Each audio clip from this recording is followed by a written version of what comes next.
Hi, I'm Elena with the Frain Group. Today we'll be cycling your ADE 8.5 foot long conveyor.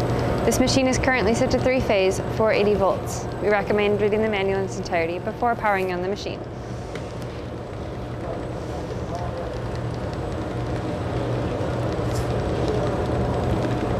I will now demonstrate variable speed.